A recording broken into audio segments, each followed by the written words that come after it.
Mesdames, Messieurs, amis téléspectateurs, bonjour. Vous avez apprécié ce qu'a pu faire notre ami Rudy Benjamin, qui a été porté en terre. Et je dois vous dire que de mémoire de Guadeloupéens et de Pointois, je n'ai jamais assisté à un enterrement d'une telle importance. Je suis né à Pointe-à-Pitre.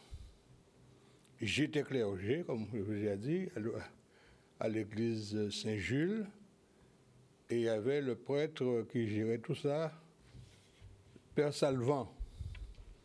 Quand Père Salvant est mort à Pointe-à-Pitre, tout Pointe-à-Pitre a assisté à son enterrement. Il y avait une véritable procession, comme on dit, qui a circulé dans tout Pointe-à-Pitre pour emmener le corps au cimetière.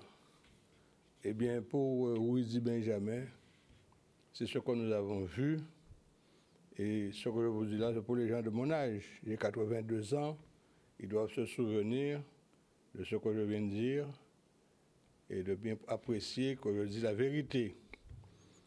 Alors, je vous ai dit la dernière fois que la mort de Rudy m'a interpellé, et tout particulièrement le monologue qu'il a eu dans une émission de RFO. Je suis franc-maçon, vénérable maître.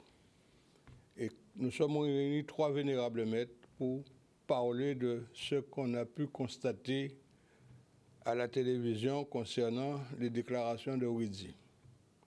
Nous en avons déduit la chose suivante, que Rudy était un initié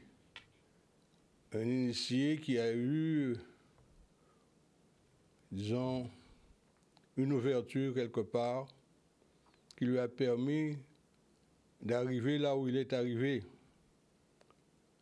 savez que le génie vient de Dieu.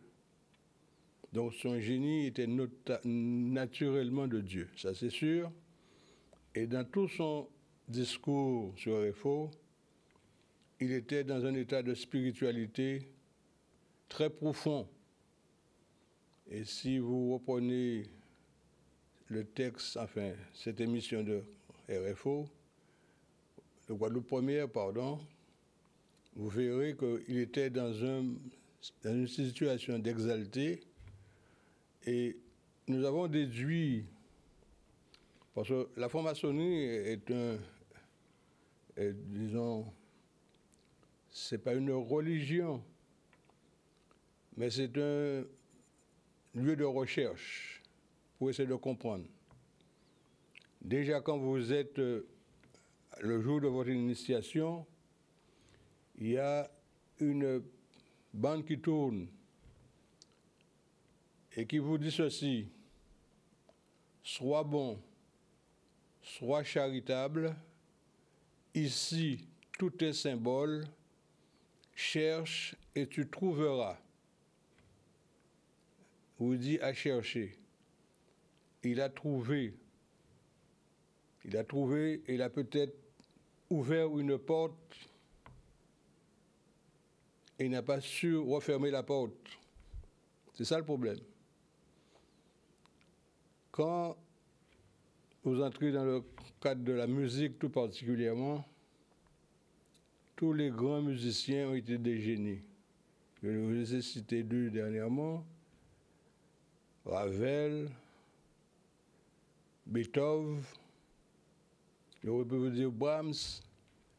Tous ces grands musiciens sont morts de manière assez confuse, puisqu'ils sont morts dans leur lit, certes, mais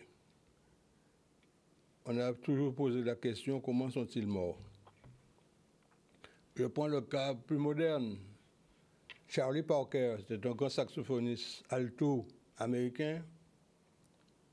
Tout le monde continue à dire qu'il était le meilleur. Il était le meilleur, certes, mais il est devenu presque fou à un moment donné, puisque quand vous faites ça et que vous faites des recherches particulièrement, il y a un moment que vous êtes un petit peu exalté, que vous cherchez à connaître un peu plus.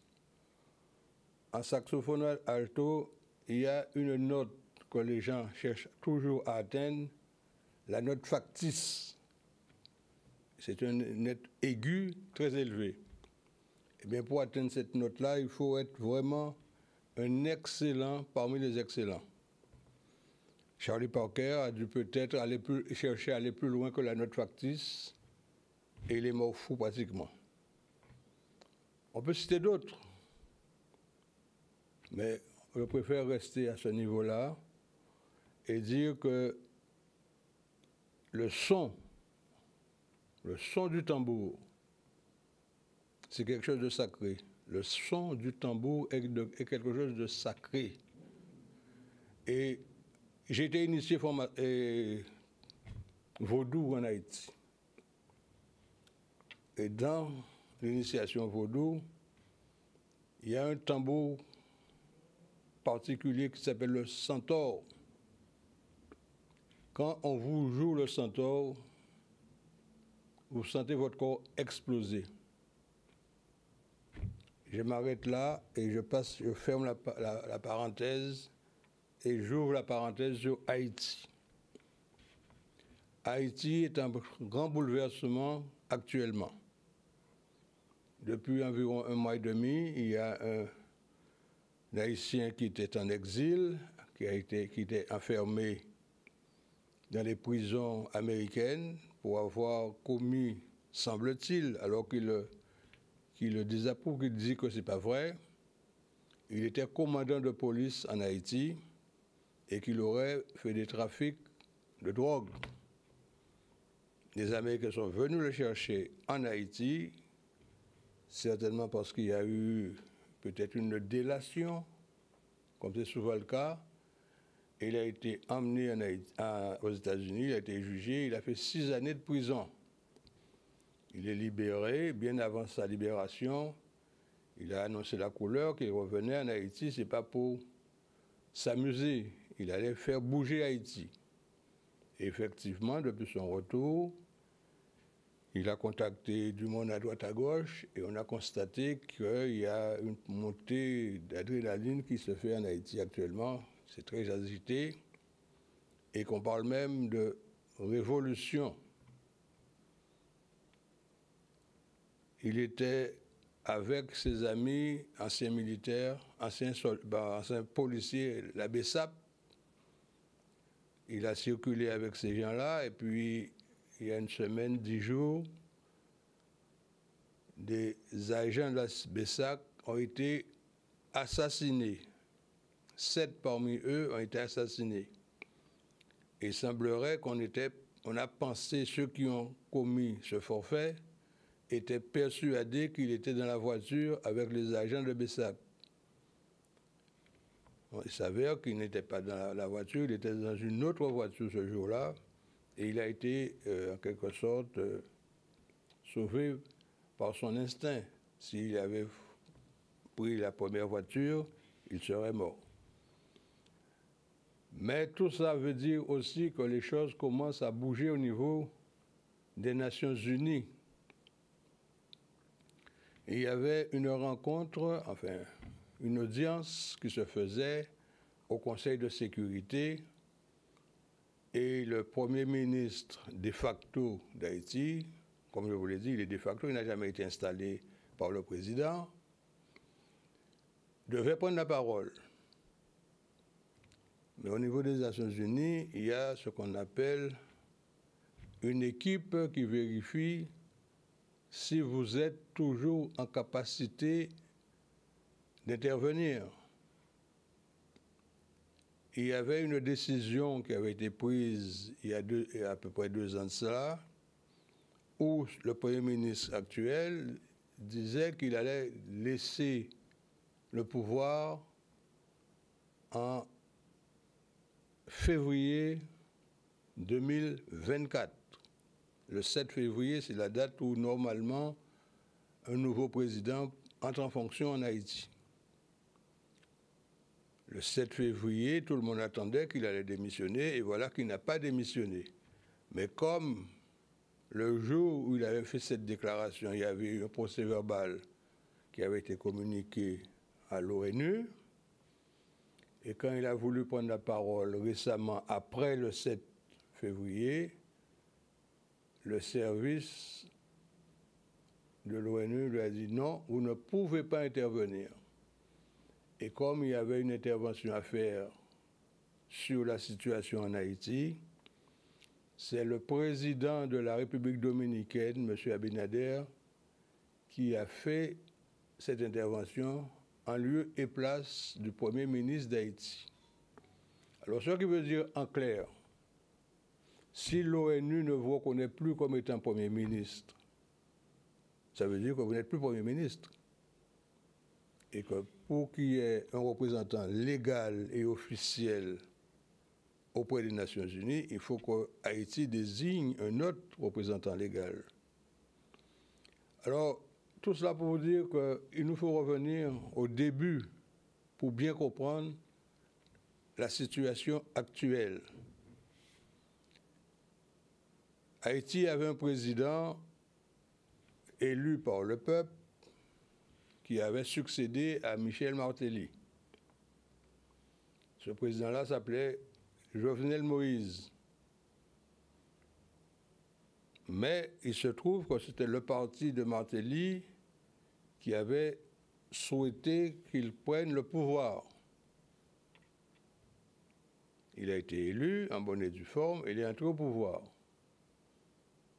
Mais il a découvert que durant la mandature de Martelly, il y a eu beaucoup de malversations et des actes de corruption. Martelly avait un Premier ministre, en l'occurrence M. Lamotte, qui semblait être moins corrompu que Martelly. Et quand Jovenel Moïse allait laisser le pouvoir, il s'est rapproché de Lamotte pour que Lamotte soit le prochain candidat à la présidence de la République d'Haïti. Il faut savoir que Haïti, un président est en poste pour 4 ans. Il fait un premier mandat de 4 ans, il laisse le pouvoir, quelqu'un d'autre devient président pendant 4 ans, et l'ancien président peut redevenir candidat à la présidence après les 4 ans du nouveau président. C'est ce que prévoyait M. Martelly, semble-t-il. Et ayant appris que M. Jovenel Moïse soutenait la candidature de Lamotte, il en a pris un grave grief contre Jovenel. Et dans la mandature de Martelly, il y a eu un très gros problème, c'est de l'électricité. Quand le président Duvalier était au pouvoir, il avait mis en place une centrale électrique qui donnait de l'électricité à toute Haïti. Ces centrales étant devenues plus ou moins obsolètes, la société qui gère l'électricité en Haïti, EDH, a envisagé de faire l'acquisition de matériel et en attendant d'être équipé comme il le souhaitait, de passer contrat avec une société qui s'appelle Sogénère, gérée par un monsieur, un très gros chef d'entreprise. Et le contrat portait sur 12 000 $ par mois. Dans sa mandature, Jovenel a décidé de créer 2 centrales électriques.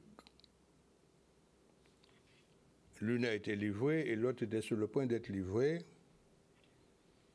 Et il a décidé de casser le contrat qu'il avait avec l'État haïtien avait avec Sogénère. Le patron de Sogénère, en l'occurrence M. Dimitri Vorbe, a très mal pris les choses. Vous imaginez bien que chaque mois, où on vous verse 12 millions de dollars et que selon les instances de EDH, on n'avait que 5 minutes, que 2 heures d'électricité par jour en Haïti pour 12 millions de dollars. Alors, tous ces gens-là se sont réunis sous forme de complot pour destituer Jovenel. Un complot a été ordi avec des Colombiens qui étaient venus pour capturer Jovenel, pour l'amener au palais et pour lui faire démissionner et prendre une décision publique de démission. Cela n'a pas été fait parce que d'autres équipes étaient prévues pour faire autre chose et c'est ainsi qu'on a tué Jovenel chez lui. Il en est mort et depuis ça, Haïti n'a fait que tomber, descendre pour arriver maintenant là dans une situation inextricable. Voilà, mesdames, messieurs, ce que je voulais vous dire aujourd'hui. Je pense revenir samedi prochain avec d'autres documents que je recevrai auprès des Nations Unies pour donner un petit peu plus de détails. Et d'ici là, je vous souhaite de passer un bon week-end. Le carnaval est terminé, nous sommes en carême. 40 jours normalement de vrai. Alors respectons ces 40 jours. Et d'ici là, pour Pâques, on reprendra nos activités avec force et vigueur. Bon week-end à vous tous et à samedi prochain dans le cadre du Forum libéral.